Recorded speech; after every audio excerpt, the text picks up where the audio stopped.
Hello नमस्ते सेवा र सबैजनालाई हजुरहरूलाई मेरो ब्लगमा स्वागत गर्दछु। हजुरहरूले अन्तिमसम्म हेरेर माया गरिदिनुहुन्छ भन्ने आशा गरेकी छु। आज चाहिँ मेरो ब्लग के रहेको छ भने बिहानदेखि बेलुकासम्म मैले के गरेँ त्यो देखाउने हो। तर मैले बिहानै उठ्ने बित्तिकैदेखिको काम चाहिँ मैले देखाउन पाइनँ, किनभने त्यतिखेर मेरो हार्ड काम थियो नि त, त्यही भएर मैले देखाउन सकिनँ। बिहानदेखि काम गरिरहेछु तर आज मैले बिहानदेखिको काम चाहिँ देखाउनु पाइनँ, किनभने एकदम काम चाहिँ के भन्छ भिडियो बनाउनु नसक्ने अवस्थामै थियो, त्यही भएर मैले बनाइनँ। अब 9 बजेपछिको चाहिँ देखाउँछु तपाईँहरूलाई काम। मेरो हेर्नु घरको लुगा हेर्नु, लुगा आमा बाउको लुगा धुइदिँदैछु म। मौसम पनि आज त एकदम राम्रो छ, चिकना है चिकना मौसम, चिकना में चिकनी ने क्या खा रहा है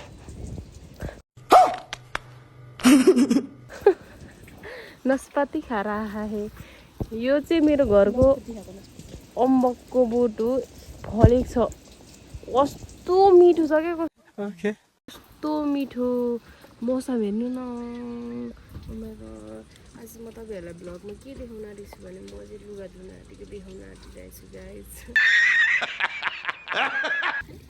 टल्केर देखाएको छ गोरो गोरो। क्या देखना पड़ रहा है? अच्छा है मैं अंधा हूँ। तपाईँहरूले हाम्रो पल्टनको मान्छेहरूले भन्थ्यो नि, तिमीले यहाँ आएर ठगेर काम गर्ने के अरे, तिमीहरू घरमा मस्त खाएर आएको जस्तो हो र बाबाआमालाई काम सबैजना खाएर आएको यहाँ निस्क्यो होइन भन्दै भन्थ्यो। I'm so sorry. Control control. हामीलाई चाहिँ बाबाआमाले सानैबाट काम गर्न सिकाउनु भएको छ, त्यही भएर यहाँ हेर्नुहोस् ककलले भन्नुभएको थियो, तिनीहरूले हेर्नुहोस्। चलिए शुरू करते हैं।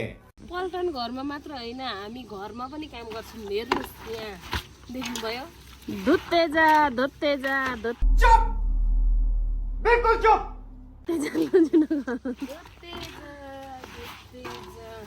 शाबाश बेटा, बहुत बढ़िया। तपाईँहरूलाई गाइस म धुइसकेपछि सुकाएको पनि देखाउँछु। अच्छा, काम सँगसँगै फुलमा पुतली पनि आएर वाउ, यसको पो जिन्दगी हो त। मलाई एउटा तन्ना धुनलाई यति टाइम लाग्यो, मैले पखाल्दै पानी फाल्दै गर्दा बल्ल एउटा तन्ना धोएर सुकाएको, त्यो पनि भिडियोमा देखाएको छु। मैले हजुरहरूलाई हिजोको ब्लगमा पनि भनेको थिएँ, हाम्रोमा पानी नआउने होइन, घरमा पानी आउँछ, तर असार साउनमा पानी परेर धमिलो आउने भएको कारणले गर्दा हामी चाहिँ यहाँको पानी खाँदैनौँ। मैले चाहिँ एउटा तन्ना धोइसकेँ, लेकिन एक सेकंड, अब यो तन्ना सुकाउनुको लागि जाँदैछु म, हेर्नु सक्नुहुन्छ। यसले त हगेको पातेको मुतेको सब कैसे लोग रहते हैं यार यहाँ पर। सबै देखाउनु थाल्यो भनेर सोच्नुहुन्छ होला, तर जमानै यसमा चलेको छ त, अनि गर्नु त परिहाल्यो नि गाइस। कि कसो इसकी ग्यारेंटी मैं नहीं दे सकता। आजको मौसम पनि यस्तो राम्रो थियो नि, यस्तो राम्रो थियो, र मौसम सँगसँगै गर्मी पनि एकदमै।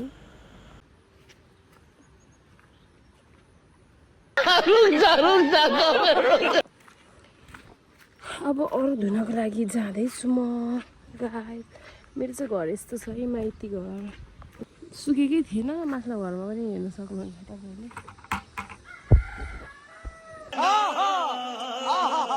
नसुकेको, घाम नलागेर नसुकेको कारणले गर्दा हामीले आज चाहिँ घाम एकदम, मौसम चाहिँ एकदम राम्रो छ आज। के गाइस मैले चाहिँ लुगा धुइसकिसकेँ, फिनिस भइसक्यो सबै। हिजोदेखिको आज हेर्नु लुगाहरू कति छ, कति हिजोदेखिको आजसम्मको लुगा। हाम्रो घरमा को आउनु भएको छ भने हाम्रो आन्टी हुनुहुन्छ, यता भाउजू। नङ पालिस पनि मैले नङ पालिसको पनि डिजाइन चेन्ज गरिसकेँ। अस्ति मैले पार्लरमा लाउँदाखेरि अर्कै डिजाइन थियो, अहिले अर्कै डिजाइन छ, हेर्न सक्नुहुन्छ तपाईँहरूले। घरमा डिजाइनर आर्टिस्टहरू भएपछि त पार्लर पनि जानु पर्दैन कि, हेर्नुहोस् त।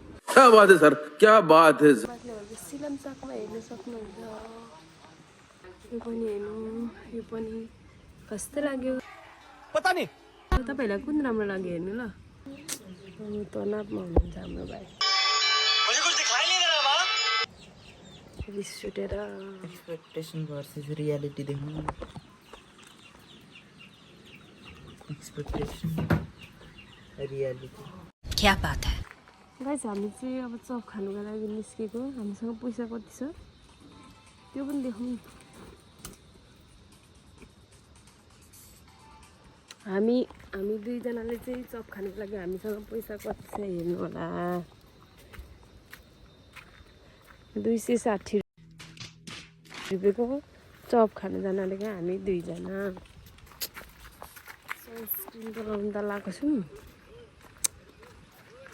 मेरो घरदेखि चाहिँ माथि स्विमिङ खेल्न जाने ठाउँ चाहिँ 2 किलोमिटर जानुपर्छ बहिनी र म गफ गर्दै गर्दै चप खानको लागि लाग्यो आज चाहिँ एकदम गर्मी भएकोले गर्दा धेरै टाढा टाढाबाट धेरै मान्छेहरू स्विमिङ खेल्न पनि आउनुभएको थियो हामी गफ गर्दै हाँस्दै रमाइलो गर्दै हिँडिरहेको थियौँ हाम्रो अगाडि त 2टा गाड पनि रहेछ क्या त्यो गाडहरूको नाम चाहिँ एउटाको लियो र एउटाको टोनी वाउ कस्तो राम्रो नाम हेर्नुहोस् त हाम्रोतिर त कुकुर बिरालो नाम राख्दिने पण्डितहरू पनि हुनुहुन्छ अनि हामीले बाटोमा के प्लान गरेको थियौँ भने आज सिजर पेपर रक खेल्ने भनेको थियौँ तर भएन हामीले चाहिँ के खाने भनेर त्यहाँ प्लान गरेर गएको थियौँ भने हामी चटपटे चप चाड अनि अन्डा खाने भनेर गएको थियौँ तर चटपटे बेच्नु हुने सोल्डिङ चाहिँ आउनु भएको रहेछ त्यही भएर हाम्रो प्लानै क्यान्सल भयो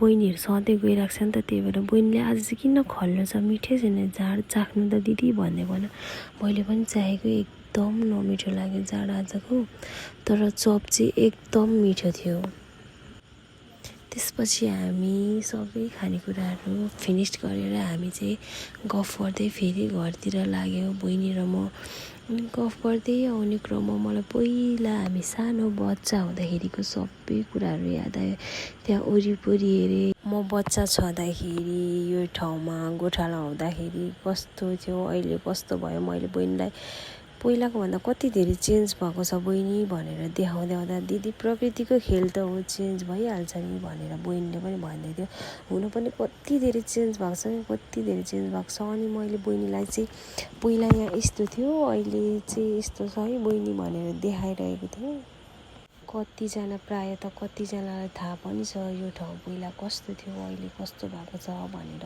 हेर्न पनि सक्नुहुन्छ मैले भिडियो मार्फत देखाइरहेको छु अनि त्यहाँ पर चाहिँ हाम्रो त्यहाँनिर वर्षमा एकचोटि पानीको लागि पूजा गर्छौँ त्यो ठाउँ मैले बहिनीलाई पनि देखाउँदै थिएँ बहिनीहरू त सानो थियो नि त त्यही भएर बहिनीहरूलाई खासै थाहा छैन तर मैले त्यहाँनिर भिडियो खिच्ने क्रममा फेरि एउटा कुरा देखेँ क्या कति अचम्म लाग्यो यो डाँडाभन्दा माथिसम्म छ न त्यहाँनिर पानी आउने केही ठाउँ छ न खोल्सो छ न खोला छ तर अचम्म गरी कसरी त्यो भित्ताबाट पानी आयो होला क्या कसैलाई थाहा छ भने भनिदिनु होला अनि मैले त्यसरी नै ठाउँहरू देखाउँदै जाँदा बहिनीले फोनमा हेर्दै गइरहेको थिएँ एकछिन त दिदी हेर्नु न तपाईँको छोरीको भिडियो भनेर देखाउँछ त योभन्दा 2-3 महिना अगाडिको भिडियो खिचेर राखेको चाहिँ भगवान् मलाई त्यसै त छोरीको कति धेरै याद आइरहेछ बहिनीले अझै यो देखाउँदा मलाई कस्तो भयो होला त्यत्रो धेरै दिन बिदा रहेछ तिमी किन नानीलाई भेट्न नगएको भनेर सोच्नुहुन्छ होला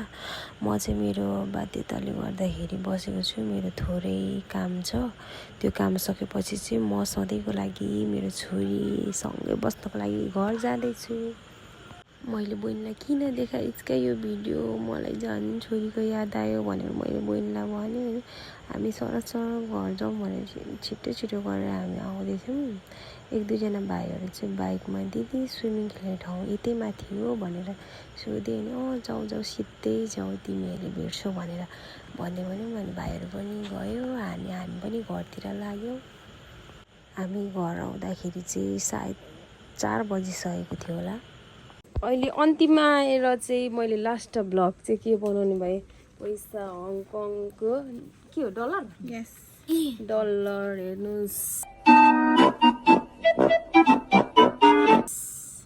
हेर्न सक्नुहुनेछ ब्लू कलरको पिङ्क कलरको ग्रिन कलरको पर्पल र $10 यो $10 $20 50 र 100 लास्टमा आएर त्यो पैसा चाहिँ मेरो हातमा राख्दै पोज दिँदै बनाउँदै गरेँ र मेरो अन्तिमसम्म भिडियो हेरिदिनु भएकोमा धेरै धेरै धन्यवाद लभ यू